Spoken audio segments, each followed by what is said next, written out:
I mean, should we get started? Sure, why not? All right. Hello, welcome to Hold My Popcorn. I'm Max Healy in Nashville. The Timster's on vacation, but we do have Big Bad Billy, Willie Billy, Billy and William, the Bill Dooley's on the show again. How are you, Big Will style? Wow, I'm feeling pretty good. Tired before, still tired, definitely tired. But I feel pretty good about getting top billing on this. I got in before with the other guest. That's the first time I think that's ever happened. So, Process of elimination. Don't feel special, Bill. No. I am going to feel special, Max. A flip of a coin, eh, Bill? That's what makes me feel good about myself. Yes. The next time Bill's on, I'm going to introduce him first, and then I'll introduce myself, just to make him feel even better. Yes, that'd be great. I would like that. Thank you. Mm-hmm. And we're also welcoming back our audio defective and occasional co-host, Pike Rebels, on the show. Hello, thank you. Once again, the cardboard box is not insulated. It doesn't have any way of, helping with sound. So I'm sorry, Max. I don't live your liberal elite effete world. I live on the streets with all my friends. So blue collar, 1,000 apologies, Your Majesty. A classic blue collar lawyer. Yep. Yeah, exactly. Yep. Yep. Blue collar, the worst paid lawyer in the state. So awesome. It's a great time to be alive. Probably doesn't believe in USB chargers and plugs. Please. No. Nope. You got to hook it into the ground or something. Yeah. I'm just going to use a little Dixie cup with a string attached to it. There you go. Perfect. Shout really loud. So we're leaving old James Bond behind us, and we're going to be embarking on a new limited series of time-traveling films, because none of us want to live in the current time period that we're in. So first up is one of the dumbest time travel movies of all time. In 1989's Bill and Ted's Excellent Adventure, starring Keanu Reeves, Alex Winter, and George Carlin. So before we get into it, any initial thoughts? I know Bill has plenty. I'll just say, basically, like, I don't have like strong associations with this movie from when I was a kid. So there's none of that nostalgia. I just remembered that I did see it when I was younger. I liked it. And I came back ready to like it again. And I fucking hate it. It's bad, not good movie. It has some jokes, don't get me wrong. And it's stupid and whatever. But like, I know it's not a serious movie, but gross. I think the end of my notes just end up being single words like painful, disgusting. I hate it. Like just over and over again. I stopped just taking real notes and just started just being angry, basically. The end of Bill's notes is just actually the notes are only half a piece of paper because he just started ripping the page as he was writing. Just a tremendous number of pencil holes. Just, okay. So yeah, I have some opinions. I guess so, Bill. I guess so. Yeah, so I don't know if I've ever seen this movie like all the way through. I think I've seen like so many clips of it, but I don't think I've ever like literally sat down to watch it. And it met exactly. See, I don't have the problems that Bill has, so it exactly met my expectations, which were low, but they were met, and I was like pretty satisfied with what I remember of the movie. As I texted both Bill and Max yesterday, I don't know what happened, but like took a hard turn. That Wednesday night really just deviated on me so much so I'm pretty sure my last note on this is just end. So, just to help me figure out. Oh, Mike, this is the end. You don't have to keep typing or whatever. So, very helpful.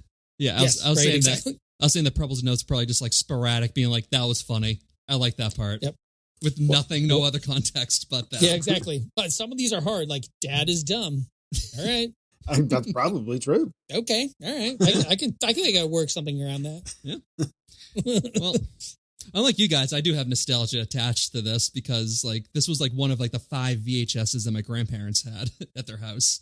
Really? And I grew up with my mom like quoting Bill and Ted for some weird reason, even though that was like 9 years past she was in high school. But I mean, I grew up with this movie, so I liked it. I think it is probably the most wholesome stoner movie ever made. Like these guys are just so sweet and adorable. That's fair. Yes, that's fair. They are. Yep. Like they I don't think any of these guys would like harm anyone. You know, These aren't like the creepy high schoolers that are gonna like, hey lady, like what are you doing? Like it's not like Fast Times at Ridgemont High. Like, oh no, right? Yeah. Like they're almost asexual, other than the two princesses. The historic they are just babes. so. Yeah, the historic babes. Obviously, other than them, they are just so like just happy being friends and playing shitty music. Yep, like, not knowing how to play so instruments. And nice. not at all. Yeah. Even though they are literally kidnapping historical figures, like it's not in like a nefarious way. It's just like, of course they want to come with us. We're having fun. They're going to have fun. It benefits everyone. You could never prosecute them because they had absolutely no intent at all to do anything bad. They were literally like, no, this will be fun. Come with us. Like, oh, okay. They don't even know what the definition of kidnapping is. They're like, what? No. There wasn't any kids sleeping. Yeah, exactly. Exactly. That's the kind of thing they would say. It's like that line should have been in the movie. Probably was at a point and then got cut. After Ted's dad arrests both of them for kidnapping. Exactly. After it turns violent. Yeah. After dad just starts blasting people. And then they can't bring again. people back in the time machine, so the whole planet just like collapses on itself. I can see that. Yeah. All right, well, let's just get into it. So, movie opens up with Rufus, played by George Carlin, basically telling the audience to turn their brains off and just enjoy this dumbass movie. So we cut to 1988, San Dimas, California, with Bill and Ted jamming out in Bill's garage before heading to school. I'm going to just jump right into something that bothered me by the end of the movie. Why do they have George Carlin in this role? He doesn't do anything funny. Yeah, he does like a little bit of his stand-up act in the beginning in that like black screen when he's saying like, it's like bowling scores are up, golf scores are down. like talking about how things are good, but yeah. Yeah, I was just waiting for Thomas the Tank Engine to come out. So I was like, all right. Like, this is going well. I was like, oh, never mind. No, this is not this type of movie. Yeah, I don't know. George Carlin's just kind of there, right? Exactly. I think they're just like thrilled to have him. You know, it's like does a little stand up at the beginning, puts on sunglasses a couple times, I think, and moves the plot. That was like his most along, notable. You know? Yeah, exactly. He's like, no, we don't need anything substantive. Just keep putting your glasses on, then we'll know that we're moving. We're go. You know that your time's come to the end. It's nice we have a long-standing comedian in this movie to do a guitar solo riff at the end of the movie. That's essentially, that feels like what his purpose is. It was very confusing. I kept waiting for him to have some kind of funny part. That's why he's always that's why his whole face and guitar are always in fully the same frame. Right. Or just at all times. Definitely George Carlin just shredding. God, I love it. In trivia, I'll go over some of the people that they wanted for this role, which George Carlin is probably the best fit, honestly. All right. Okay. All right. I can only imagine how terrible they are. Yeah. All right. After class, the boys' history teacher tells them that they've flunked every course and they need to get an A+ on their final project in order to pass the class and high school. I mean, what kind of class is this where you can fail literally the entire year and get by on an A+ on the last project? They should fail. They should absolutely fail. Reagan's America. It's like, why let these kids survive on a Hail Mary? You know what I mean? It's just like, and a Hail Mary implies that they've been close, you know, like they've like, oh, we're almost there. Like this thing, they have fucked up every single one. It's not like an occasional C or whatever. They've literally gotten like nothing correct. They're at like 0, not even F. Ted called Joan of Arc Noah's wife. I love Can we? that. Hilarious. I did love that. Hilarious. Can we give up on them from the education standpoint? You know, like some children can be left behind. That's fine. Yeah. Or just pass them along. Yeah. They'll be fine. Like the science, the math, and the English teachers did. Because they clearly flunked all those courses too. But those teachers are like, I don't want to deal with this kids for another year. You get a C. Yep, exactly. Yeah, good enough. Good enough. I mean, this movie's dumb as shit, but they do have some good dialogue and some good lines. So, like, it's the Noah's wife thing, and then also the only thing you've learned is that Caesar is a salad dressing dude. and then they just nod. Like, yeah. Yes, like they were correct. They're like, yes, you're telling me a fact. It's like, that I know. And then also, Ted's police chief dad tells him that if he flunks, he's got to get shipped to military school in Alaska. What a classic 80s trope. It's like, you're getting flunky, I'm going to military school. It's like, what? It's like, Dad, I'm 18. Yeah, exactly. But I'm an adult. I don't give a have to shit. listen to you. You're fucking going to Alaska. I know exactly. To go learn under the tutelage of Colonel Oates. I mean, that sounds like the worst cereal in the world. Highest brand count and fiber count in the whole cereal aisle. Exactly. The whole nautical themed or military themed section of our cereals. See, it's tough to see them because they're all in camo. God, but I know I loved it again. Like, Dad's the cop. Great way to move this whole thing along. Well, I'd like the fan fiction about how John Wick is just the multiverse version if Ted had gone to military school. I haven't heard that. That's nice though. Yeah. I like that. And then also the dad's wearing an NRA windbreaker throughout this movie as well. Yes, he is. Was he really? I didn't. They're just doubling down on this guy. Let me ask you, was the NRA the same NRA in the 80s that it is now? Yes. Yeah. Okay. I mean, he had his holster on the whole movie too. When he's at home, he still has his fucking gun in his shirt, just hanging out. Yeah, just having some dinner, watching TV with his gun. Yeah. Hey, if this was Red Dawn, you'd be appreciative of that dad having that gun. Or Derek's house. Yeah, he definitely did that a few times when I lived with him. There'd just be a gun there. He'd just be polishing a gun as I'm eating food. I'm like, that's cool. There's no bullets in there, right? I am comfortable. So then after this, the boys are trying to study when Bill's dad just kicks him out of his room so he can fuck his 22-year-old wife in Bill's bed. That had a great one. That had a great quote as well. Quote, "It's your mom, dude." And he's just like looking down her top, and I didn't get it at first. I was like, "Oh, this is like incestuous." Yes, like this is. I like this now. This Back to the Future kind of term we have here. Remember when she was a senior when we were freshmen? This for a moment felt like the beginning of like a Pornhub video. It was it'd be a big hit now. This would be like that would be a great title to put like Pornhub or like Brazzers or whatever the fuck it is, just on that freeze frame of before Bill's dad shuts the door and just have the stamp like right there. That'd be great. And so the mom's name is Missy, right? Yes. She 100% has fucked that history teacher too. Oh yeah. Yep. Yeah. That teacher's like, what the fuck are you doing here at the end of the movie? Yeah. Well, she mentioned something too, like when she asked him, like, what are you doing? Like, oh, a history project. Like, oh, say hello to Mr. So and So for me. Like, oh, gross. Wow, they're like, good for you. See, I guess that's the thing that was the problem with Bill and Ted, is that they didn't fuck their teachers apparently. Maybe that is how they got by in the other classes. I know. Yeah, I was gonna say we don't know how they're doing it. It's true. Yeah. He says he's only failing history, or he doesn't mention the other ones, or they just don't care. Maybe this is like the only teacher that like gives a shit. He's like, no, you actually have to do the work. So actually, I didn't put this together. Bill and Ted are potentially graduating high school if they pass this class. Is that right? Mm-hmm. Yep. So we can assume they're 17, 18, and they did say that she was a senior when they were freshmen, which means that she's 3 years older. So she's like 21 and married to that man. 60-year-old balding overweight man. Whoa. Correct.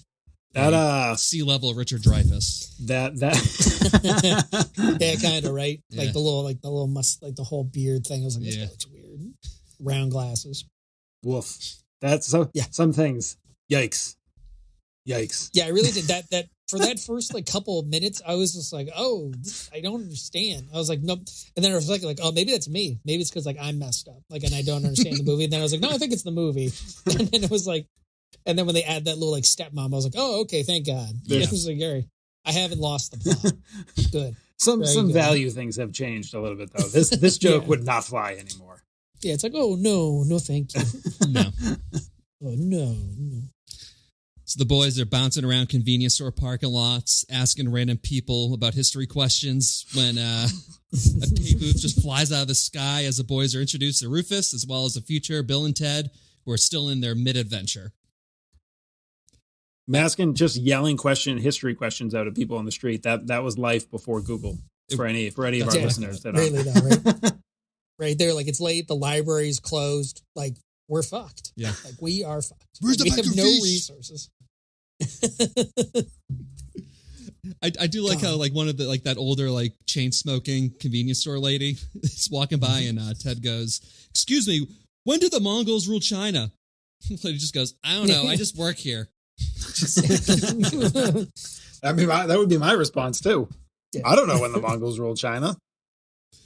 I think I was thinking too, just real quick about the stepmom thing. Is this movie's rated PG? So shit you used to be able to get away with in PG movies. Like they had the PG-13 rating at this point, but it was still just PG. That's true. Oh, really? Yeah. Yeah. Which ties into the next thing when they're like, "What number are we thinking of?" 69. That was pretty funny. That was good. I enjoyed that. Again, I'm going to sell exactly you on what this they movie, Bill, by the end of it. No, because it just gets worse, especially the way that it ends. I just We'll see. stop. Don't let I'm not the get lawyer, but I'm going to convince you. Yeah, but again, and also we were saying earlier, phone booth, like a classic 80s, like, oh yeah, that's how we'll travel. Like with but I'm like Superman homage. It's like, oh, okay, great. I was gonna say, Sure. is it some relation? Like, is this Doctor Who like inspired or something with a good point. police box? Originally, it was supposed to be a van, but they thought that was too close to Back to the Future, so they did a phone booth because they had never watched Doctor Who. They didn't know what it was. Oh, really? So they did a phone booth not knowing. Yeah. Oh, that's even better. Right? They admitted that after the fact. They're like, "We didn't even know what Doctor Who was. That was a mistake." It's not exactly the same thing, police call box versus a phone booth. Those are different. Yeah. They look, they just look exactly the same. They do the same exact thing, but besides that, very different. What can you say? I do like how just generally with this movie, they just lean into like, the just time travel paradoxes and just like doesn't matter. Nope. Yep. Yeah, like Bill and Ted's future selves convince their past selves to go on the adventure. Like, well, how would they have gone on the adventure if they hadn't been there to convince themselves? Doesn't matter. It happened. Mm-hmm. How would we have gotten to the utopian future if they didn't travel back in time and fix it from the utopian future? Doesn't matter. It happened. Matter. Yeah. No. They just they don't give a shit. Or just what happens coming up here when they just kidnap Napoleon from like one of the most major battles in like the 19th century. They're like, there's going to be zero repercussions to that. No consequences. No, God forbid. Yeah, they're all just going to be speaking German when they come back. So we begin the adventure with Rufus dialing the boys to 1805 Austria for the Battle of the Three Emperors, where Napoleon orders to blow up their phone booth, but instead he gets hit with a cannonball and gets sucked into the time machine, where he falls out of a tree and right into Ted's front lawn, which leads to the boys coming up with the plan to kidnap a bunch of significant world history leaders for this project. I mean, Genius. Genius. A terrible plan. Also, Napoleon never uses that I sword. don't know. Yeah, I guess not. Right? Not a very flattering depiction of Napoleon, I have to say. No. I mean, some people get out of this pretty okay. Napoleon, not one of them. No. I do love, and I think I'll mention it later. Just again, I won't mention it now, but there's something very odd I found that they just seem to accept in this when Napoleon's just hanging out with the kids, where he's just. I know. I think you just got to do it. What do you mean? He's on a date. He's on a date with a 13-year-old. Yeah, he's on a double date. He's on a double date with Ted's three brother. 13-year-olds and then him. I didn't pick up on that when they're doing the ice cream. That's a double they're eating date. ice cream and all the bowling. I didn't. Napoleon, I just assumed that this was a group of friends out having fun. I wasn't thinking of it. It was two boys and two girls, and one of those boys was Napoleon. Oh my God. I mean, he's the same size, right? Like roughly. So that's why I think they probably did it. You couldn't pick any other. You know what I mean? That scene is way funnier now. Yeah, right. That's what all I kept thinking about. I was like, these girls are so uninterested. They're so uninterested. When he smacks somebody's hand away from the ice cream bowl so that he can lick it clean, is it the girl that he's on a date with, essentially? That's what I was going to say. Maybe. It might be. I think it might be, right? That's what I'm saying. Like they're just they're on a date. Yep. On a date. All right, that seems funnier now. That's better. Yeah. There we go. Winning you back, Bill. Yep. One scene at a time. Winning you back with pedophilia. You got warmed up with that stepmom. Now you're totally hot with this 13-year-old. You know, Jeffrey Epstein before Jeffrey Epstein. R. Kelly before R. Kelly. Oh, okay. Is this just something like completely false that I've read on the internet, or is it Napoleon really wasn't short. I've heard that was just like propaganda created by I think he was like 5'2", 5'3" when the average height was like 5'4". So Yeah, I mean, he would have been like 5'10". Yeah, with anything. Yeah, that's what I mean. Like he was basically the same height as like the average person, maybe like a little smaller. Yeah. But they like making fun of him, so they made him tiny. It's like, okay. Yep. Also thinking of that pedophilia thing. Thank God they didn't have Socrates near any of those kids. Oh boy. Or Aristotle or whoever the fuck else was there. Yeah. Keep them away. Yeah, that is not a person you should leave at a mall. No. Yeah. As we see, Ted's, because he does Ted's hit brother on a would've been child later on in this movie. With Billy the Kid. Yeah, that's right. Yep. Yeah, that was a weird scene. That was a super weird scene. For sure. Yeah. Again. That's a product of its time. That's like, I just watched, what was it? Is it 16 Candles? Is that the one with Ducky? Yes. When he just like date rapes a girl and it's totally cool. She's unconscious and he fucks her and it's like, that's fine. It's funny. Yeah, it's supposed to be funny. all is well. Like, he's raping the all is girl. well. Hero of it's the very movie. concerning. Oh, the 80s. Yeah. Oh, it's Yeah, exactly. What a wild time. Where the heroes are actually the villains, and the villains are actually just whatever. Like they're just like nobody. It's like, who cares? Yep. Yeah. It's like, oh, okay. And the victims are liars.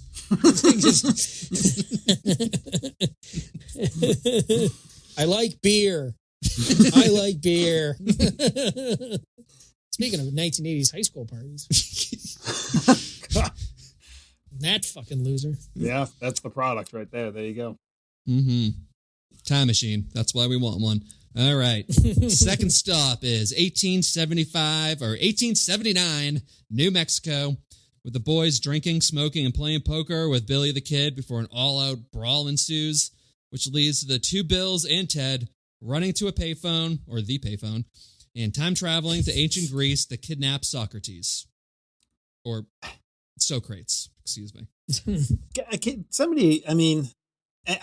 can't wrap my head around the fact that you've got iconic people with history between like that have like shaped the direction of mankind between like Genghis Khan, Socrates, like Joan of Arc, like these huge historical figures. And then you've got Billy the Kid, who was like barely a blip, had no impact on, so like he's like a comic book character from the West. I mean, I guess people know him and he'll speak English. Yeah. So that's good.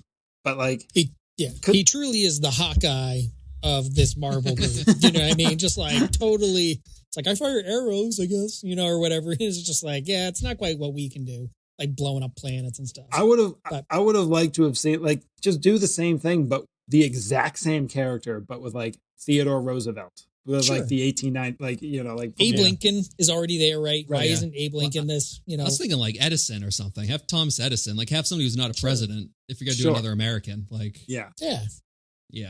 They could have, but they obviously, Billy the Kid. Maybe it's just Billy the Kid. They're just like dumb. These two kids are so dumb. They think he's like, oh, Billy the Kid, like the emperor of blah blah blah. We need somebody that can do a lasso. Somebody's going to have to lasso one of these people at some point. And someone has guns, right? Is like, oh, okay, this is perfect. Yeah, I guess they just wanted somebody who's a little, if they're going to pick up somebody for the second time around, like have somebody who's going to be fun and not like a stiff, uptight person. But like another thing in this movie too is like they go to Austria twice and then they go to Germany. It's like, find another part of the globe to go to, guys. Yeah, exactly. No need. Africa, what's that? Well, I mean, that probably pretty accurately represents an American history textbook. Yeah. Yeah. Also, I couldn't overlook the fact that, I don't know why, but this is exactly where my mind went. Where they're in the saloon, they have all the guns. It's like a lot of saloons you couldn't carry your gun in because you had to turn into the sheriff. You know what I mean? Like you couldn't do this. Like this is not accurate. And then I was like, Supreme Court cases. And then I was like, this is terrible. What a terrible way to live your life. Like, you're watching Bill and Ted's Excellent Adventure. I know. I am. I'm watching it at like 9:30 and I'm just getting like upset. Like this fucking. Keanu Reeves is wearing a Van Halen shirt in the Wild West and you're concerned about the guns in the bar. And I was like, but what did they even consult the scholars on this? No. For Bill and Ted's Excellent Adventure? One small historical inaccuracy. Excuse me, sir. Then I'll be. If they ever had a website, I'd be the guy doing first. Actually, yeah, making sure. I mean, I hear what you're saying, probably, but in all honesty, pretty impressive that that's the only historical inaccuracy of the entire movie. I mean, that's true. Everything else is just dead true. on perfect. It's like flawless. I love it. So, chef's kiss. Genghis Khan did get arrested in a California mall in the 80s. That was true. I do remember that after he defaced much property. Just decimating those mannequins. Yeah, I was going to say, that's what's mannequins. Also, not a great depiction of Genghis Khan. Or not flattering. No. I don't know how I can't accurate. think of a flattering depiction of him, though. It's usually always the same thing. That's true. At least it's not John Wayne, okay? At least it's not John Wayne. God damn. At least they had an Asian guy play him. Exactly. This you time. know what? Give credit where credit's due. Good job, guys. Except for the whitest person of all time. It's like, okay. I'm Genghis Khan, Pilgrim. Let me and my Chinaman through. Nailed it, John. You're a legend. You're so good at this. It's like, I only do one take. All right, I'll see. I'm going to go die of nuclear radiation now. All right. Yep. After Wait, this. what? Is that a thing? Yes. That movie. How did he? That Genghis Khan movie, like 60 people died of cancer because they were filming that movie in a nuclear fallout site. And they didn't really know everything about nuclear power back then because it was like the early 50s. That's Yikes. I laughed. Yeah. That's terrible. That is really terrible. Yep. Wow. Yikes. Fun facts. Not good. Fun facts. That's what I learned when we did that one John Wayne movie that we did. That was at the Rio Grande or whatever it was. Yeah. That was a rough one. All right. After this, the gang travels to 15th century England, where Bill and Ted see the two princesses that the future Ted had mentioned. So the boys dress up as knights and play Star Wars with swords, leading to what looks like Ted's death after he falls down a spiral staircase and is stabbed by a guard. But he fell out of the suit, I guess. I wrote it down. Ted, you're alive. Yeah, I totally fell out of the suit on my way down the stairs. It's like, that makes no fucking sense. It's left alone. No sense. I'm like, fine. Yeah. You killed Ted, he came out like dickweed. Exactly. As I say, he's like a fine paste after he gets through his armor, and then somehow recongeals on the other side because whatever. Well, like even it's like, look, I'll allow like maybe falling down the stairs. They didn't put the suit on correctly, and the suit just like falls off him in pieces as he's falling down the stairs. Then how does the suit end up in the perfect form of a human body at the bottom of the stairs? Because there's a spiral staircase, Bill. That's just how it works. Physics. I just love things you don't have to think about. You know what I mean? Yeah. Just like this. It's just like, sure, why not? Okay. Yeah, that's just it. Preface this at the beginning of the movie. All right. He said, don't think about it too much. Yeah. He was trying to warn us. Although, and I will say, when they first see the princesses, they are far too far away for them to see them. Yes. Even the shot of us at the movie, I'm like, I don't know what they look like at all. You're like fairly confident they're female. Yeah. Like just based on the whole getup, but maybe they're all zeros. Like, I don't know. Oh, like, they would definitely be a zero. Right. I mean, they're hundreds of yards away. Like literally our close-up is not a close-up. And they're standing like in the woods too. Like they're 100% there are trees and stuff. Yeah. I don't know what they're seeing. But. So either that just goes to the fact that they're like typical teenage boys, or again, going to my theory that they are just asexual. They're just like, oh, people.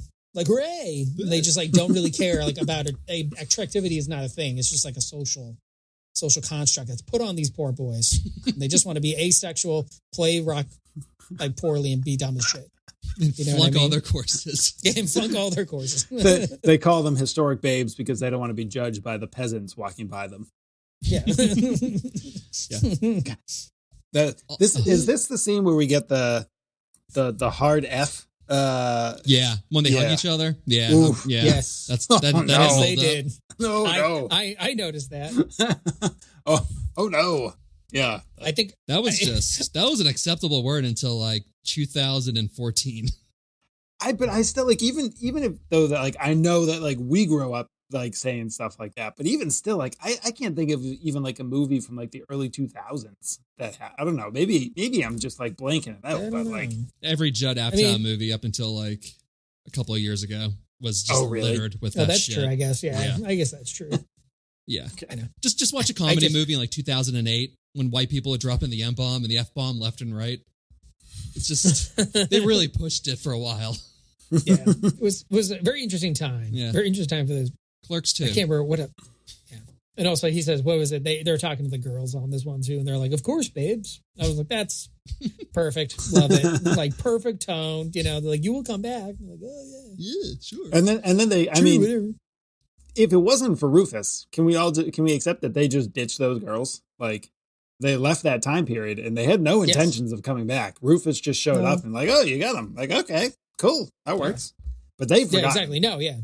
They made no actual like independent effort to do anything. Nothing. They were just like, again, asexual. They're like, great history, and they're just back to it, you know. Well, even they look at the girls, and then Bill's like, "Ted, you're the one who can talk to girls." He's like, "Oh yeah, right, I can, yeah." Also, they use no other social skills. No. Also, this castle it's in Italy, and it's the same castle that Tom Cruise and Katie Holmes got married in. A lot of history. I didn't know that Katie Holmes and Tom Cruise got get married in a castle. Good for them. That's wonderful. Mm-hmm. That's very nice. Yep. Yeah. Must have been very, very romantic when she was like chained to the floor. Yeah, that's why it was in a castle. They already have all the chambers at the bottom for her to stay in. Just as Tom is screaming Scientology at her, just screaming L. Ron Hubbard at her. She's just chained to the. Just reading her meters. Whoa. Okay, after this, the boys are introduced. Let's see. Yeah. So they're talking to each other, or they're talking to the girls, and then they, the king dad shows up and he sentences them to death. And then these executioners end up being Billy the Kid and Socrates. So then they're able to escape in the nick of time and get back into that time porter. Socrates really showing some impressive versatility here. I'd love to know how Billy the Kid from 1800s America somehow communicated this pretty complex plan to ancient Greece Socrates. Probably the way Billy Kid used to do it back in the day is he just put his gun to his head and just told him to do it. Told him to do what? You couldn't tell him to do anything because he wouldn't understand it. He's just like, go there. Hood, put it on. And not to mention, Socrates wouldn't know what a gun is. I mean, I'm debatable. He could shoot a tree or something. But he probably demonstrated. Yeah. Dominate. Show your dominance. That's right. Just start shooting all the peasants. So he gets a mass murderer. Yeah, just start mutilating their bodies in front of them. Show business. Again, who's boss? Clearly me. Billy the Kid, the most badass warrior of all time. God, who died at like the age of 24. Yeah, exactly. Who did basically nothing. Yeah. I guess he was really good at breaking out of prisons, though. But it's because he was probably smaller than Napoleon. That's why. Yeah, just slide right through those. Little guy. So then the boys, they accidentally make a pit stop in the 27th century where everyone wears shoulder pads and wraparound sunglasses as we get this really cheesy, easy listening 80s rock song. And I think we also learn here, too, that like future culture is predicated off of Bill and Ted's music. This is where the movie turned for me. This is where I started to be this is the worst scene of the movie. It's, and like all the people come out and they're doing the slow motion guitar move. Yeah, that was and bad. It's just like... It's not good. So stupid.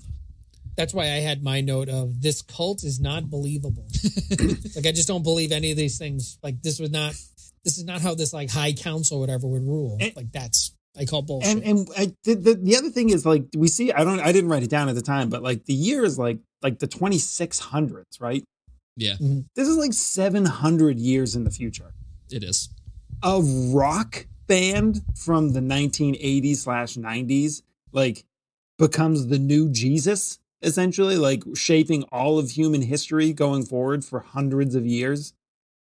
Apparently 80s nostalgia just gets more strong and strong as the decades go on. just make it like 2100, like make it at least a little bit believable. It's just, I know it's supposed to be stupid and like just accept it, but no, this is just, it's too much. It's just too much. This scene is where I just be like, no, I'm not having fun anymore. This is stupid. If we time traveled to the 27th century, it would just be a big, just molten lava rock. Like, this planet is not going to be here. It's no fucking way. There's going to be people still living on Earth in the year 2600. Everywhere is 140 degrees all the time. It's like there is no water. It's too hot. The moon's just partially into the Earth. Yeah, that's why they're underground. Is like it's the only place where they have any relief from the heat of the sun. But it's swollen. But the amoebas that are floating around and still alive are definitely going to be like worship Def Leppard for sure. Yep, they're also doing little air guitars. Little air guitar, exactly, right? Yeah, it's so stupid. I cringed. I fucking cringed when I'm watching this movie. I was like, that was rough. It was rough. This is not good. You're stupid for doing this. Although, Preble, did you notice who the futuristic black man in the center was? Is it from Bruce Springsteen? Yeah, Clarence. Yeah, Clemens. right. Clarence Clemens. Okay, yeah, I was gonna say the saxophone player this from guy Bruce. Really looks like him. Yeah, I was like, I don't think it could be him. I paused it. I'm like, I know that name. Who the fuck is that? So I had to look it up. And the other two apparently are musicians too. Yeah, I was gonna say the other girl's. What is she? She's from like not the Bangles. Some Joan of Arc is from the Go-Go's. That's what I'm thinking. She looked familiar to me, and I couldn't figure it out. From the Go-Go's. At first, I thought it was like I was just going to say. At first, I thought it was like a young Winona Ryder. Yeah. It's kind of nuts. But. Well, we're gonna get into that right now. So, Bill and Ted, they decide to grab a few extra figures for extra credit. So we get a montage of them traveling to Austria once again. This time in 1901, where Billy the Kid hogties Sigmund Freud. And then they bounce a few miles over to Germany. Go ahead, Bill. The most kidnapping of the kid, the most kidnappy of the kidnapping, where Sigmund Freud is saying no, and they're just like tying a rope around him and dragging him in. Come with us. Yeah, exactly. Come on, again, a series of kidnappings begins. That's what the chapter of this movie is. It's just like it takes a dark turn. You. Let's go. Oh, time, Billy. So then we make just a little skip over to Germany. They pick up Beethoven. You mean Beethoven? Yes. Beethoven. Yes. Beethoven. I mean, it's phonetically spelled like that. Like all these names, they do pronounce them phonetically the way they're spelled. Like, I do like that. That was funny. Beethoven. Like, as I'm typing in Socrates, I'm like, how do you spell Socrates? Socrates. Got it. Socrates. Okay. Yeah, exactly. Like, this is both fun and practical. It is. This is so good. Yeah. Merlot, right? Yeah. Merlot. And then they go over to 1429 France. So they go to France again, too, apparently. So they go to Austria to pick up a Frenchman, and then they go to France to pick up a Frenchman. So they snag Joan of the Arc, and then they go to 1209 Mongolia to lure Genghis Khan with a Twinkie. And then they finally go to the White House in 1863 for Abe Lincoln before realizing that the phone booth antenna is broken. Yeah, these kids are dumb as shit, but they can fix apparently a very advanced, time machine. See, this is one they could have had Edison. That would have been. Yeah, this would make more sense to have somebody be able to figure this shit out. Yeah, they fixed the antenna with gum. Apparently, wait, are we back in like they went back to like it was something again? It was so stupid. They said like 3 billion BC or something like that. Why did you do that? Why did you do that number? What a stupid fucking number. Just why would you do that? It's originally so outrageous. Originally in the script, they were supposed to show cavemen how fire works by lighting up a joint. And they changed it. There's several things apparently in the script that kind of make more sense, but they altered it. And that's the thing is we see like a humanoid person come out and get scared away by the time machine. Mm-hmm. Right. Yeah.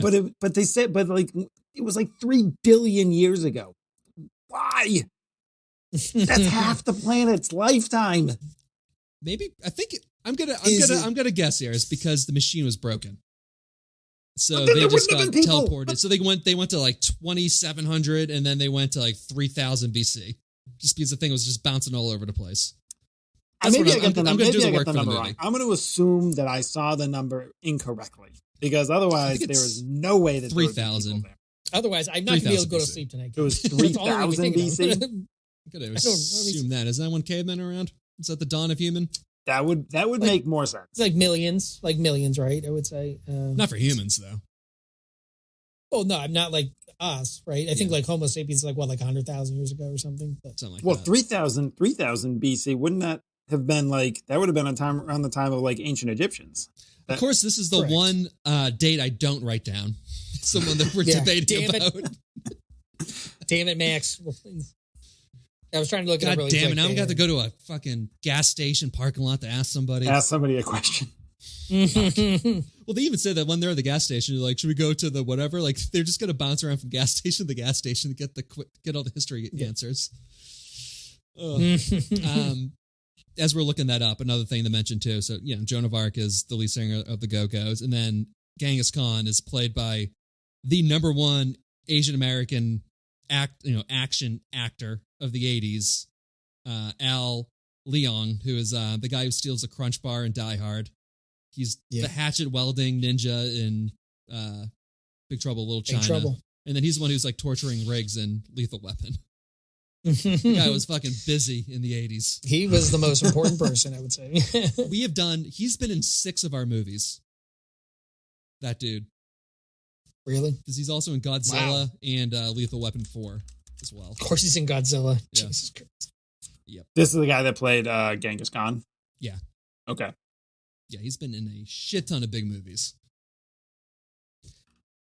Any luck with the? I'm trying to see if there's like just a list of the years that they visited in the movie, because I thought that might, but I'm not finding it yet. I'm googling Bill and Ted Cavemen. That's what I tried, and I didn't get shit. All right, should we just move on? I think we're gonna have to move on. I mean, this is very frustrating, but I mean, who did they get just before? I see. A brief stop in prehistoric times. It doesn't give a specific year. Okay. You know what? I'm gonna come back. I'm gonna research this after the fact and come back so I can tell you guys and how stupid they are for making this movie this way. That's fine. If you want to do a little extra audio, Bill, I'll just throw it in there. Excellent. Excellent. No, that is not what I said. Yeah, perfect. I want to be clear. That is not what I said. Nah. All right. Meanwhile, we have Ted's brother taking Napoleon on a double date for ice cream and bowling before ditching him because he can't play nice with these other 12-year-olds. Oh, God. Just puts a 1 in front of his bowling score so he can win. I love how petty and like how much of an asshole they made Napoleon for this. It is pretty funny. It is. I love it. Meanwhile, the gang fixes the phone booth with gum and pudding cans and transport back to the beginning of the movie where they talk to themselves. Yeah, not good. And we learn very importantly that Ted did not wind his watch. When did watch winding become replaced commonly with battery watches? Like, have you ever seen a watch that you actually had to wind? I mean, I got like a fancy watch that you have to do that, but it's more an aesthetic look than anything. It's not for practical reasons. Right. Just looks good with the suit. I mean, otherwise I just use my phone. Usually when I'm looking at the time, I still use my phone, even though I have a watch on. Oh, I mean, yeah. I don't know, like, in 1980s, was wind-up watches still a common thing? I guess it must have been. Unless it's like, was there something mentioned that it was like it was his dad's watch or something like that? Or am I totally making that up? I don't remember that, but it's possible. I don't know. All I know is that whatever they do is in real time, even if they time travel. They don't gain or lose any time in the present. Correct. It's all fluid. So which I think is kind of theoretically, like if they had the idea of like, oh, we'll just go back to California, but the day before, like their present would just be without them, would just continue without them until they return to it, until they return to the present. Yeah, because later on in the movie, they're like tomorrow we're going to have to go back in time and plant this here and plant that here so we can have it, which makes no sense. But I mean, that's just time travel movies anyway. We're going to go through a lot of that shit during the series of us just scratching our heads trying to figure shit out. I will say I do like that they could, by returning to like the present, they could only return like time. Their time, subjective time, was the same as what their present was. That's good. That's a pretty solid. Yeah. I like that. It's like Looper when they start just mutilating that guy, start cutting his limbs off, and then they go to present time. Yeah, that's fucked up. God. It is. Also, the pudding cups. Did you guys notice that there's like 2 or 3 scenes that involve pudding, but there's no explanation to it? Wait, what are the other pudding scenes? I don't remember. I'll mention it later on, but they're like, there's a few times in which they're eating pudding or other people are eating pudding, and I think I was trying to read this article with Alex Winter, who said that like they had a few subplots that they just had to cut out because it just wasn't working. And they had a reoccurring gag that involved pudding that they just cut the front end of it out. So he's like, yeah, sometimes you'll just see stuff that doesn't really make sense because we cut that out of the movie. But like, they did a good job editing though. It's like we feel really bad for those guys who had to really put this movie together. I couldn't get the whole info though because it was in a fucking Rolling Stone magazine, and then I like read half of it, clicked out of it, clicked back on it, and then they're like, "You got to give us $10 for a subscription." Which no, fuck you, Rolling Stone magazine. Not. I'm never gonna give you a fucking. You get cent. one free article with Rolling Stone. I got one, fucking one. I hit the back button, and there's like, I'm gonna fucking read Rolling Stone anyway. Yeah, fuck that. Yeah. All right. After this, Bill and Ted, they leave the gang at a mall while they look for Napoleon, who they find cutting the line at the Waterloo Water Park. Is that just his underwear, or did he happen to bring along some like 1800 swimwear? I think that might be like his undergarments to his uniform. I think that would be again. Napoleon is probably the funniest character in this movie. It's just like the way that he's like pushing kids out of the way and stuff like that. It's just and like he's running around just, like a 7-year-old on a sugar high, like hitting the bottom of the pool, swimming like immediately as fast as he can to the edge and like pulling himself out and running along. So funny. To the point they have to grab him by the arms to get him out of there, and he's just going, no, like a little fucking temper tantrum kid. I laughed out loud though. This is the one scene that I laughed out loud is when Deacon the brother calls Napoleon a dick because Ted goes, Deacon, you realize you stranded one of Europe's greatest leaders? And then he just goes, he was a dick. The way the kid said it, I'm like, yeah, Napoleon is a fucking dick. That's true. It's fair. All right, then we get some hijinks at the mall with Beethoven playing an electric keyboard, Joan of Arc doing aerobics, Billy the Kid, Socrates, and Freud hitting on and getting rejected by these two teenage girls. And then Genghis Khan with football equipment on, just hitting mannequins with a baseball bat. And riding a skateboard. And riding a skateboard and jumping over a trampoline. Yes. Can't forget that. Yeah. It's like Bart he does a flip with a trampoline. He should have said cowabunga. It's very cool. Yeah. And then Lincoln's running out of this costume photo booth, which leads to all of them getting arrested and sent to Ted's dad's jail.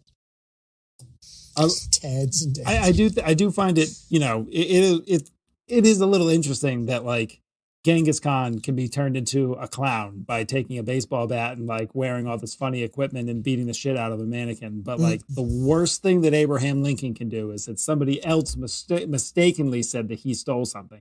Abraham Lincoln never actually does anything wrong in this movie. And God forbid you ever say that he did, an American president. Yeah. Like everyone else can be turned into a foolish clown, but not the goddamn American hero.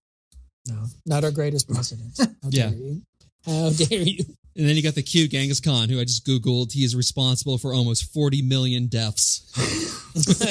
Like the Mongolian Empire, I think it like geographically is the largest empire that has ever existed. They've reduced the world's population by almost 11%. That's what Genghis Khan was responsible for, wiping out almost 11% of the world's population. Shit. But yeah, he's a pretty funny guy. Give him a baseball bat, who knows? Oh, he's cute. That's pretty crazy. Give him a break. What do you? It's pretty wacky. Jesus. And yeah, that scene. I mean, like those girls are definitely high school age. Billy the Kid, at least, like somewhat. I mean, he's like a 30-year-old guy, but at least it's not entirely gross. Socrates is like 60. That is very uncomfortable. And he likes boys. Prepubescent boys. It's not even his type. He's just trying to fit in with Freud. Yeah. You can see I'm Freud just like, analyzing they're 16 guys. They're 16. That's what I have in my notes. I'm just like, give me a break. Like, stop. Like, please, no. But then again, I always think like, I'm just putting my values on them. These guys are like, these just fucking idiots. You know what I mean? This is like Billy the Kid shooting guns off, and he's like, I'll take whatever.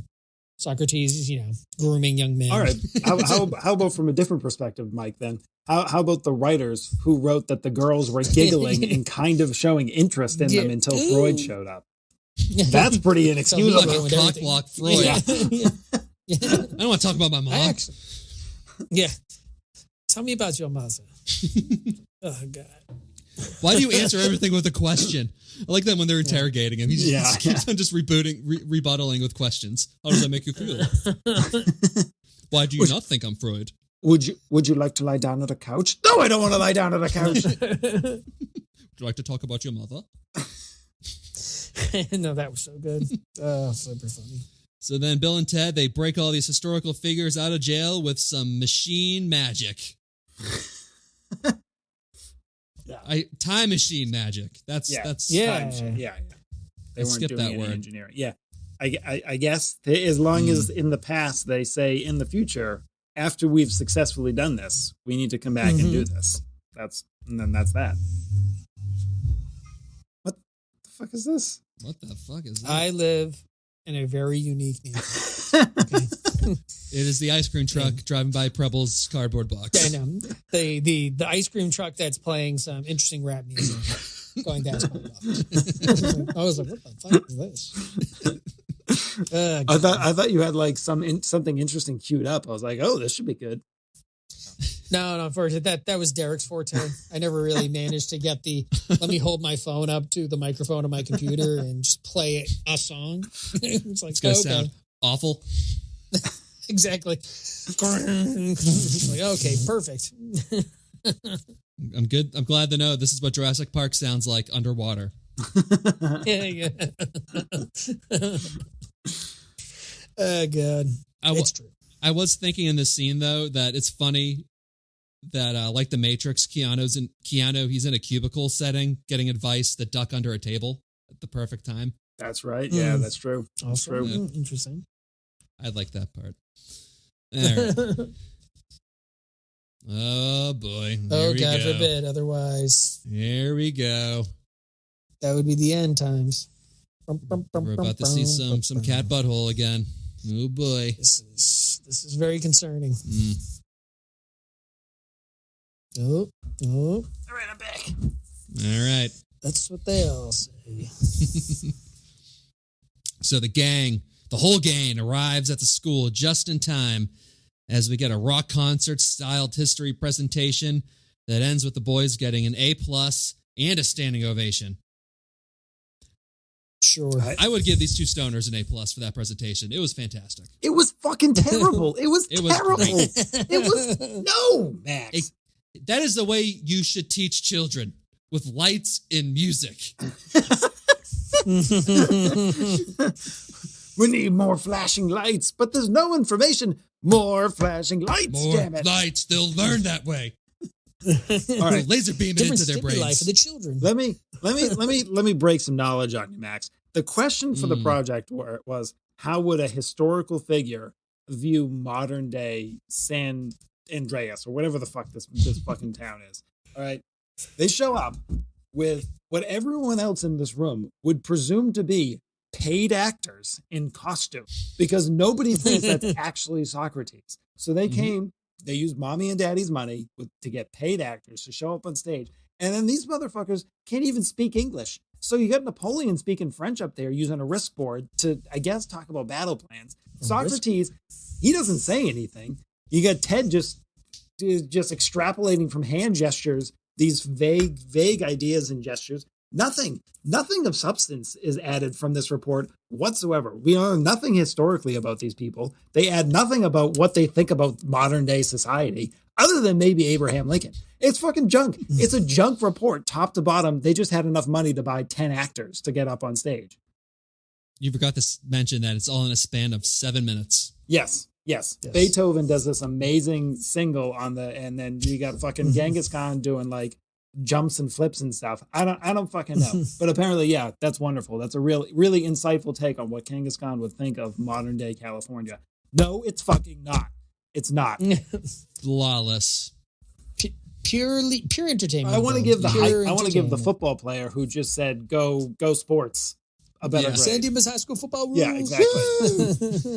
At least, and how the fuck did they plan this presentation? Where they came together organically. time moves literally for their universe. They don't have a day to plan the light show and the coordination with people that they can't speak with. They just show up and there's a way, Bill. No. Just like the insurrection. This report is as bad as, if not worse than, the future scene for me. This was just pure cringe, just boiling cringe. Everything about this just brought home to me this movie, that this was written by it must have been written by somebody that was 70-year-olds and be like, oh, this is what the kids were like. People who say dude and excellent and historic babes and we'll have Abraham Lincoln say party on, dude, and it'll be so cool and funny. No, it's not fucking funny. It's not fucking funny at all. It's terrible. It's fucking terrible. It's awful. Bill threw his pencil and is now just turning beet red. It is so bad. So bad. It's not good at all. It's nothing funny here. It's just all terrible. Terrible. And I hate it. If the two dumbest kids in our high school who we knew were going to flunk had that presentation, we would be blown away. I would be impressed by the if Marshall Haskins presentation. Did that presentation, we would be like, holy shit, that is incredible. A+. Exceeded expectations. Yes. You didn't address the primary question. Fail. You need to come back and learn something, please. Not a normal high school. That's all I got there. Oh my God. I just ugh.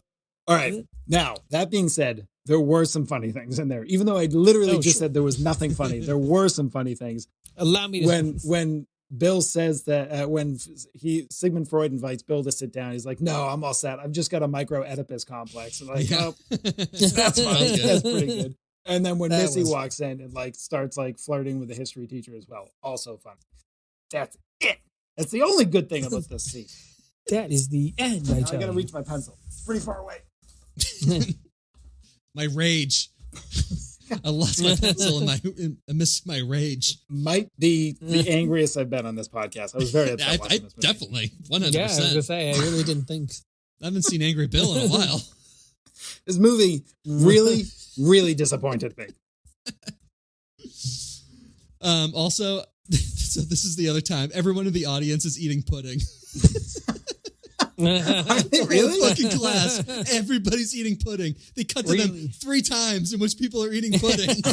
I didn't notice a single time. Where's this pudding subplot?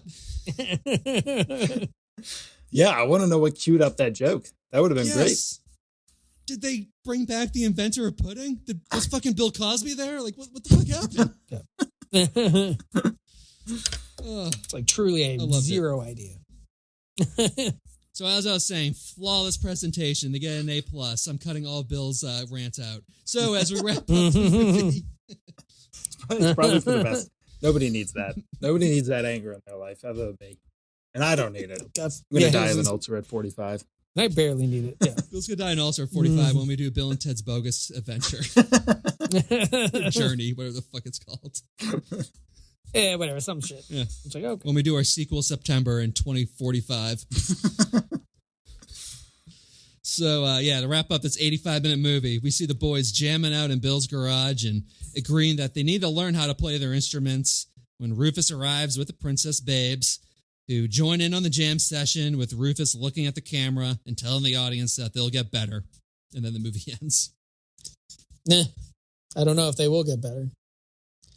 It's bad. That's to be seen. Bad. Yeah. Perfectly satisfying. Exactly what I thought. Mm-hmm. Flawless presentation, flawless film.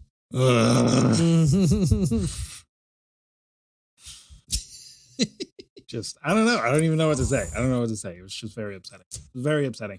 I started this movie. I think you've said enough, Bill. Can I just say, I started this movie. So at the very beginning of the movie, they're talking about how they need to improve their band.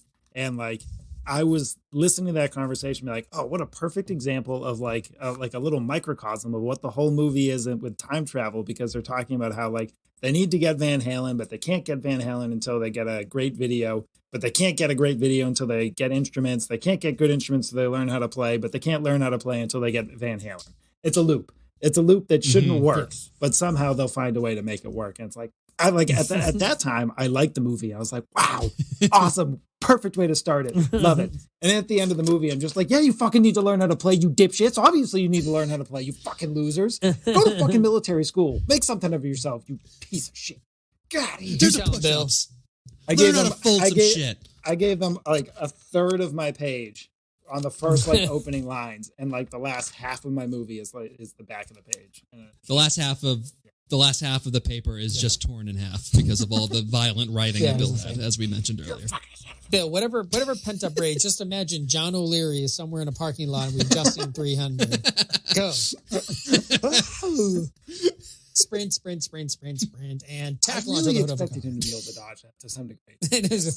He was not expecting to get full-blown tackled on Yeah, he was on not concrete. actually expecting to be tackled at. I mean, it was at at 9:30, it's just at 10 o'clock. I'd say it is unusual behavior to tackle somebody in a parking lot.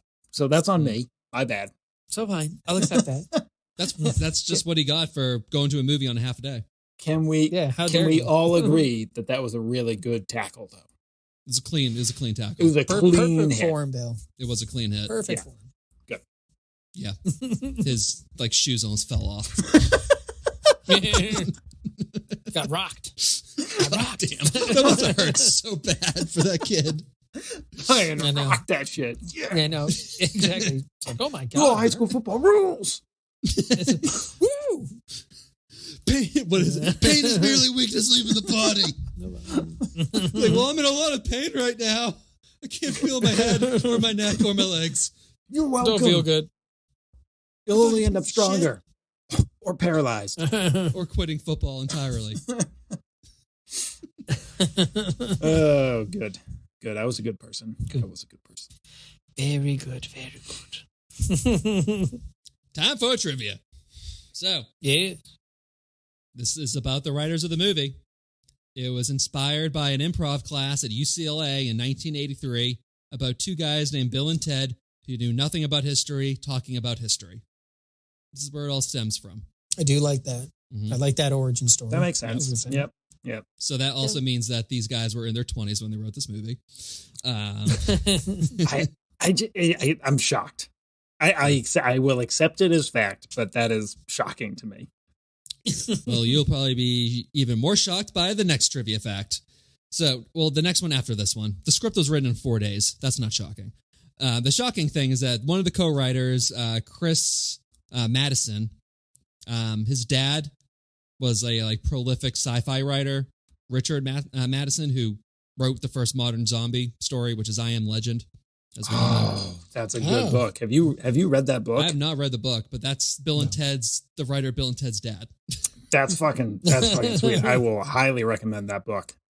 I heard it's good. Very cool. Very, very, it has some similarities obviously with the Will Smith movie, but the ending is very, very different. It makes so much more sense. That's what I've heard too. But also, so the movie was originally going to just be a sketch film with Bill and Ted just being a segment. But then the I Am Legend writer, he suggested that they actually make it into a time travel movie and stretch out the plot into a full movie. So you can thank the I Am Legend writer for Bill and Ted. Yeah, I mean, I like him less now, so he can go fuck himself for encouraging his son to do something with this story. That's I thought that would raise your. I thought that would raise. No, it didn't. It didn't at all. It's weird. Yeah, this is nepotism. This is what happens when nepotism is allowed to rule our society. Keanu and Alex Winter auditioned for opposite roles. Oh, really? Mm-hmm. Okay. What difference did it make? Who would it matter who was Bill or Ted? They were the same person, except one had a dick. Both of them had dick dads. One of them just liked sticking his dick in young women, and one of them liked sending his son to military school. They're the same character. What is the difference? Yeah, I think that's really it. Yeah. I guess they just felt like Alex Winter or Keanu would be more vulnerable as with a bully dad. Mm-hmm. But even Bill was kind of bullied, out of his room, so his dad could have sex with his stepmom. Yeah, Bill's more like he's getting cuckolded by his own father. He's like, "Here's $10, fuck off." I'm not washing the sheets when you get back either. That is 100%. Hey, go see a movie or something. Me and Missy are trying to make a new brother for you, Billy. Hopefully, we can conceive him in the same bed that you sleep in. Hope that doesn't psychologically damage you forever. Oh God! If it does, I don't care. I got another one coming. Yeah, I got another one coming. Better stock. But this is like the most Bill and Ted thing ever, is that both actors got the call saying that they got the role, but nobody told them what role it was. So each of them, they showed up for wardrobe fittings, and that's when they were told that they had the other character. I'd love to know the conversation that went on that was like, I love this Keanu guy, but boy, I just don't see him as a Bill. He seems like a Ted. Really, Joan? Yeah. What? Just define the difference between Bill and Ted as a character for me. Well, no. Shut your gut. Yeah. see, Bill, you missed out. It's like, wait, what do you mean by that? All right, listen to me real quick, okay? Just fucking listen real quick. You gotta switch them. Fucking offer them the roles and then switch them. That's a great idea. That's a fucking great idea. God damn it, I love cocaine so fucking much. My dad created zombies. Fuck. All right. Yep, that's probably it. I'm going to accept that as historical fact as well. But this is why I thought excellent. That's good. But could you not imagine just Alex Winter and Keanu Reeves when they're going to their wardrobe fitting, being like, "But Alex, I thought you were Ted and I was Bill, dude. I thought you were Ted and I was Bill." Just air guitar solo, high five. They just swap the flannels that they're already wearing. They're like, done. Yeah. They know, they're like presaging the movie. They know, they start doing like little air licks. I was like, oh my God, these guys are really into it. The difference between Bill and Ted is that Bill wears a cut-off penny shirt and Ted wears extra layers of clothing. Oh. He wears a Ferris Bueller vest over his flannel. Yeah, that's not going to win me over. Big difference. That's just making it worse. Fucking Ferris Bueller. Oh, we'll do that at some point, Bill. Don't you worry. I think during the podcast where we talked about like our least favorite movies or something, Ferris Bueller was the one. Yeah, I did that. That was yours. Yeah. Yep. All right, more casting news. They didn't cast George Carlin until they were midway through filming because they either wanted Sean Connery, Roger Daltrey, Ringo Starr, or Charlie Sheen for the role. It's an odd mismatch of people.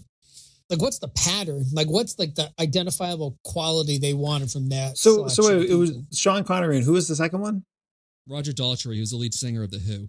Oh. Who does not play an instrument. Okay. And Ringo Starr, who is a drummer for the Beatles. I kind of like Sean Connery. That works for me. There's just no fucking way Sean Connery in 1987 would have ever done this movie. I'm not saying he would. I'm not saying he would have done it, but that I can see that fit working for the role. Yeah. The rest I don't get at all. Yeah. I just picture Sean Connery just slapping Ted and sending him to military school regardless. That's and my then take. At the end of the movie. He fucks Bill's mom and slaps her too. But I mean, allow him to go like heavy into the accent, almost be like semi James Bond, and to present like the fancy suave future that is come to pass. Having that Sean Connery, James Bond, Sean Connery be like the guy from the future, that'd be fucking sweet. Yeah, I think it'd be kind of cool, but I don't know. I think he would have been miscast. It would have been Bill and Ted. It's fucking Bill and Ted, and then you got Sean Connery on the other side. Well, I guess the alternative is having George Carlin making no jokes. So let's just go with that instead. Yeah. So they wanted like Eddie Van Halen for this because they talk about Van Halen like throughout the whole movie, but they were saying it's like we were such a no-name production that there was no way we're going to get him. Yeah. Because they were huge back then too. All right. I mean, that would make sense, but you didn't listen. They just didn't even bother trying. They were just like, they couldn't even get in touch with them. I think that they were able to like talk to the other guys. Gotcha. Yeah. Gotcha. That would have made sense. Also, yeah. Or like Robert Plant, maybe have him. He's the Led Zeppelin guitarist, like kind of revolutionized guitar playing, and as far as somebody who's still alive, but. And then you don't have to pretend that George Carlin can play the guitar. Yeah, you could just have Robert Plant just play. Yeah, that would have been. Yeah. It would have made way more sense. Having somebody that can play the guitar. Yeah, he was probably just fucking arms deep in heroin at that point. So, And it's not like you have to have the character Rufus give that monologue at the beginning. That could just be a voiceover by anybody, including George Carlin. It could have been George Carlin that did that without that being Rufus. And then you have Rufus be the character that he is for the rest of the movie, which is not something that I would imagine George Carlin doing. It just doesn't make any sense. Yeah, which is just basically him doing the David Caruso CSI thing of just like saying one line and putting his sunglasses on. And yeah, exactly. Just leaving. Yeah. Which is Roger Daltrey, then goes, yeah! So there you go. That would be kind of amazing. That would be great. What else here? I mentioned the time machine thing. Also, the time machine was given away in a contest by Nintendo Magazine in 1991 when they were promoting Bill and Ted's Excellent Video Game Adventure. Really? Mm-hmm. That is hilarious. That's insane. How did Nintendo get it to be able to give it away? Fucking, I guess it was Nintendo. They got Nintendo money. That's what I mean. Nintendo was, I think they used to have like 5 million subscribers to that magazine in its heyday. Jesus like it was Christ. huge. That's crazy. Yeah. Yep. So they just gave it away. They gave it away in a contest. Yep. Wow. For the video game as a promotion. That's cool. I mean, that's cool. Mm-hmm. Really does cool. Does it still exist? Do they know where the whereabouts of it, or is it like fucking at the bottom of a trash heap somewhere? The guy who won it apparently did a Reddit AMA a couple of years ago, but it was just like flooded with questions of like, did you ever have sex in that booth? Like it was just a bunch of questions like that. Perfect. We flew too close to the sun, Icarus. God damn it, the wings Reddit. of wax. Yeah, God something damn so it, good. Reddit. Yeah, and then they just fucking. You just have to make a good thing bad, don't you? Mm-hmm. Fucking wise ass. It's probably the same guy asking the question. He had like 20 different accounts. In 20 different accounts, yeah, for sure. Yeah. Yep. The most important question to ask. Oh Definitely. God! You were fucking that thing? Not like, do you still have it? You know, how big is it? Where'd you put it in your house? Have you Is ever it a fucking considered phone selling booth? None it? of those Have you interesting met any of the questions. celebrities No, that thank you. are like the people that play the characters? Yeah, like You ever get a blowjob in it? No. So was your penis outside it? That was cool, right? It's like, oh God. Apparently, Alex Winter and Keanu hated that thing. They called it like the death box or something, which would make sense. It'd be very difficult to breathe in that thing when you have like 7 It does other look people tiny. in I there. would say. I was just gonna say. I mean, yeah, there's definitely some scenes when there are literally 3 or 4 people in there, so that would be a tight fit.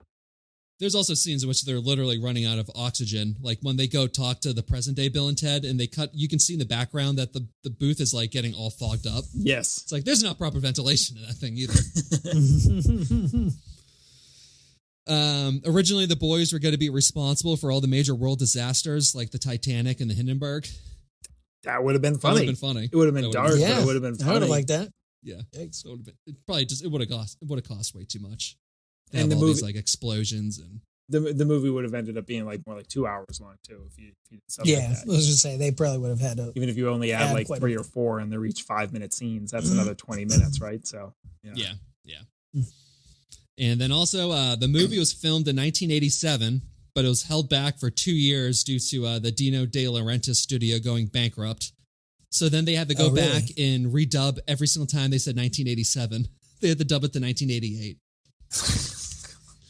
That is so funny. That's insane. Which is funny because then the movie came out in 1989. So it's I was just that gonna year's say- still wrong, Yeah, guys. I was matter. going to say, why Right. does it matter? What does anybody care? It's It's about like time travel. Who gives a fuck? and people are going to watch it in 1990 too. It's still going to be out of date. Or It's old. 2022. I don't know if you know this, but you guys, no matter when you make it, time progresses after that. It will keep going. It is going to continuously get further out of date. Yep. That's Yep. so stupid. Yep. Yeah, unfortunately. All right, box office game. How much does this movie cost and how much did it make? I don't know. It probably cost. I don't know. It cost $10 million to make, and no way. It cost $2 million to make, and it made $15 million. 20 million. 20. Final Christ, Bill, answer. pick a fucking number. 2 and 20. 30, 40, 50. Who's It made the two. nearest high bidder? 20, 22, 222. 2 and 20. Okay, 2 and 20 for 2 and 20. I'll say $8 million to make, and I'm gonna say it made like $30 million. Well, it cost $10 million to make, so you were right the first time, Dale, Bill. you And it cost 40, or it made $40 million. okay? It's a nice bad. little hit. Yeah, for sure. Yeah, that's pretty good. And then they had Right. a cartoon. They had a serial. Then they had a They sequel. did. I remember that. Yeah. Keanu and Alex Winters, they did the voices on the cartoon. That's kind of awesome. I think they had one I did not season of know a that. TV show in like the mid 90s, I think, too. Wow. This thing just like, and then obviously Wow. 29 years later, they had a sequel, which I'm pretty Yeah. sure is the longest gap between a second and third movie. I was trying to look that up. I couldn't find anything else that was even remotely close to like a second and Really? third movie. Because I mean, there are movies that have like remakes, reboots, but that's not the same as like a continuation on the same story. But just specifically a second to third movie. Second so like to third. Top Gun is like what? It's like 40 years in between. But Between that's a direct Footage sequel. 1 and 2, right? Yeah. Or like Mhm. like Rambo or Indiana Jones, but that's the fourth movie, not Right. the third. Right, Or right, the right. Right. The only one I can think of is The Godfather 3, but that was only like 16 years. So Bill and Ted has that beat too. I guess that's true. Yeah, from like the late 60s to like early 90s. for The 72 Godfather. to 90 for The Godfather. Or 74. Yeah, 74 to 70 90. something like right. Yeah, like mid 70s. I thought. Yeah. Hmm. Yeah, and then Bill and Okay. Ted's 90, the second Bill and Ted 91, and then 2020. I feel like this concept of like two entirely wholesome stoner friends that travel through time and meet historical figures is like perfect for a cartoon show. I would like to Yeah. see that cartoon show. That sounds like the perfect match. As Yeah, but opposed- you don't. It's Yeah. just innuendo. You don't. I mean, just like this movie, they never do drugs or Right. anything. Exactly. You know? It's just Yeah. you just know that they're smoking weed. well, it's kind of like Shaggy from Scooby Doo. Yeah. right. You know what I mean? Like, Well, at least then they got the Scooby snacks though. You know what's in those Scooby snacks? Those are all fucking edibles. fair enough. Getting the dog high. That's good stuff. Yep. That's always not a good thing to do. yeah, Yeah. It's Poison, but not that's fine. ideal. That's fine. Yeah. But the movie, it opened on President's Weekend. Funny enough, since they talk about that several times in this Oh, movie. I have Okay. to assume, yeah, that was intentional. Yeah. February 17th, 1989. It opened at the number 3 spot at the box office. Any guess for what was number 1? Sorry, what February is 17th, 1989. Probably won't get it. Oh, all right. Die Hard. I'll Indiana give, Jones: The Last Crusade. good guess, but no. Nah. I'll give you one hint. It stars Tom Hanks. Big Big. Mm-mm. Big was a year prior. Philadelphia. A couple years later. It's directed Damn. by the guy who directed Gremlins, Joe That is Dante. That does not. Nope. I have no idea. Yeah. The Burbs. Never even heard that. The Birds. The Burbs. Jesus. That was I number 1. Yikes. started watching it and I turned it off. His wife's Princess Leia in that movie. Oh, Carrie cool. Fisher. All right. All right. Yeah. I mean, it was. Yeah, it's like it's one of those movies where, like, you know, they're in the suburbs and Tom Hanks and his neighbor, they think that their next door neighbor is like in a death cult or something. Oh yeah. Okay. And then hijinks ensue. Is it a comedy Classic or? hijinks. It's comedy. Yeah. So, and I looked up too. So The Burbs was number 1 for 2 straight weeks, while Bill and Ted was at number 3 those 2 weeks. But Bill and Ted still made more money than The Burbs overall. Was there a consistent number 2, or was number 2 shifting in those 2 weeks? Number 2. Oh, what the fuck was number 2? It was a big movie. Who does number 2 work for? Who does Another- number 2 work for? Hey, Uh, you know what? We could watch. That's right, buddy. Bite your lip. And give it hell. We could watch Three, what three. Austin Powers 2 or 3 as part of the series, couldn't we? That there's time travel on that. Oh, yeah, the second one. That's also Right? true. Mm-hmm. Yeah, we could do that. I mean, we're going to be recording these kind of out of order. I mean, we could record these out of order. We could just do Austin Powers next week and just jump into it. Maybe that's a good follow up to James Bond. It would be. We could do that. Oh, I mean, jonesing to watch it's it not again. exactly time travel because he gets cryogenically frozen, but he kind of gets in the first one. But if we're going to do Austin Powers, I figure you got to do the first one. So But Yeah. yeah. So there's a lot. There's Bond in all of those. I just watched Thunderball last week because Nikki and I were now going through all the Bond movies. We're starting in order, so I just kind of went back and now I'm going forward again.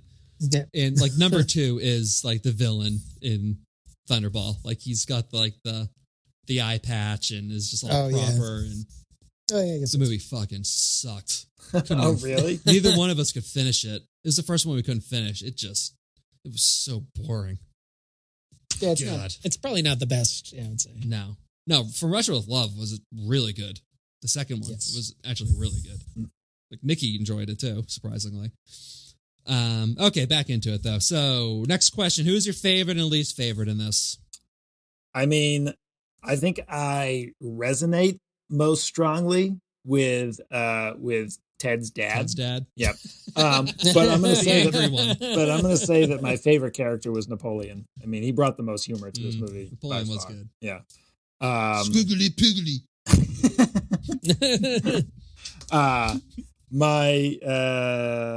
My least favorite character, I guess, is going to be fucking. I don't know. I don't want to say Bill and Ted because they're just so wholesome. Who didn't I like? I don't know.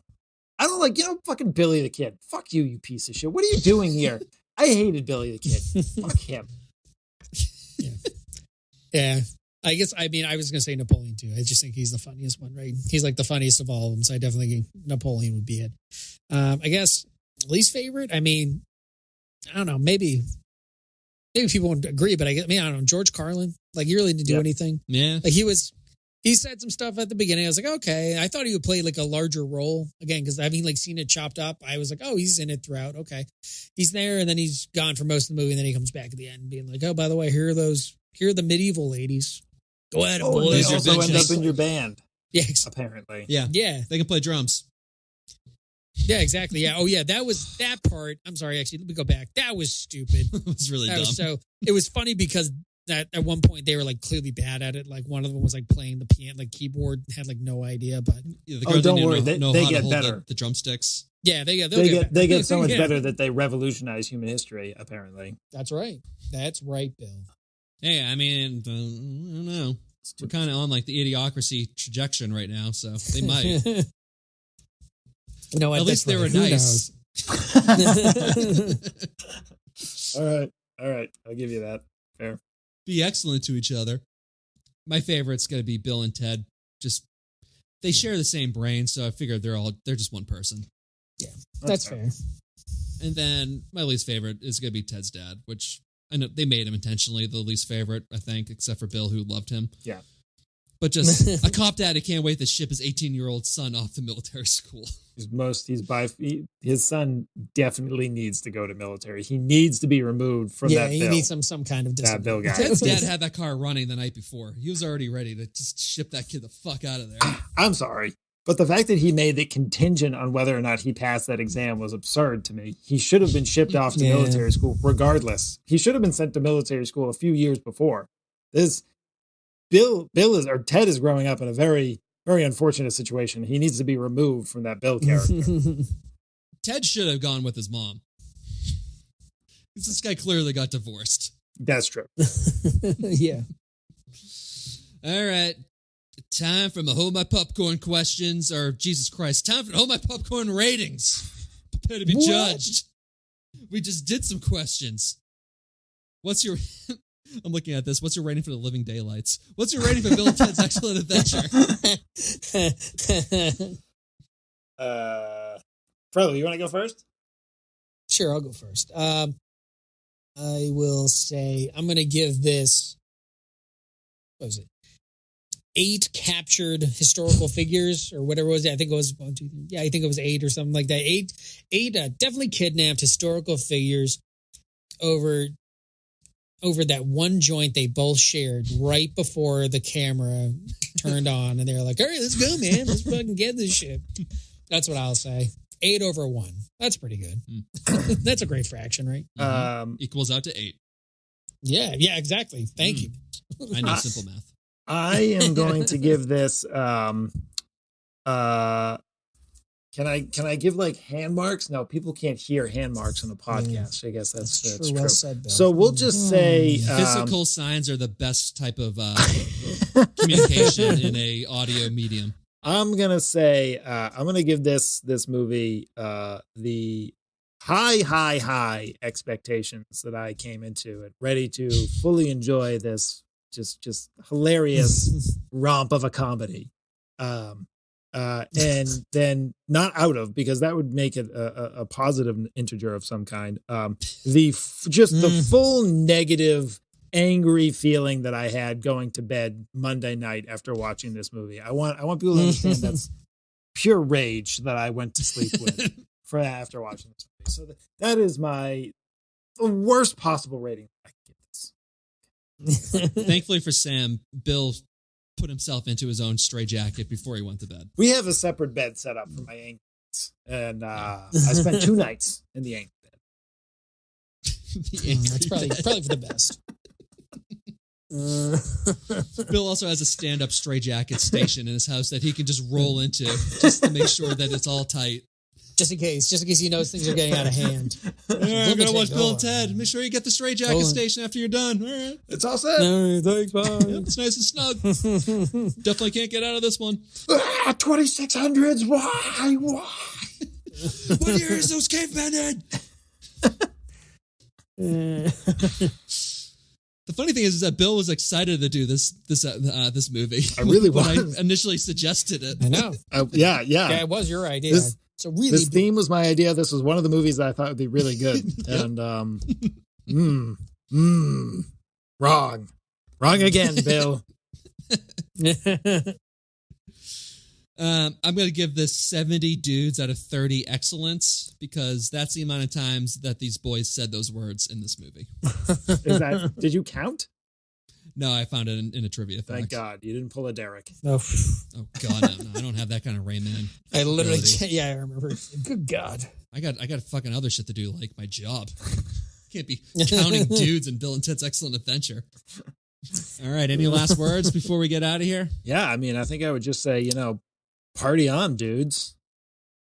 That's Wayne's World, but that's fucking what Abe Lincoln says. I'm joking. I know. Bum, bum. Yep, that'll do it. That'll do it. Yeah, so stay tuned. Next week we're going to be doing Teenage Mutant Ninja Turtles 3. Actually, isn't just kidding. That's pretty good. They go back to ancient China with that one, right? Or Japan? Japan. Japan. Piece of shit. No. Come on. Oh, God, I'm so embarrassed. Really stumbling at the end of this podcast. Bill, I stuck the land in here. You xenophobic fuck. Oh, boy. Well, I guess I'll just go vote Republican for this one. Hey, might as well. Speaking of Republicans and xenophobia, we got plenty more 80s time-traveling classics to come, so stay tuned. Excellent. REDBUBBLE. Red too. RedTube Bubble.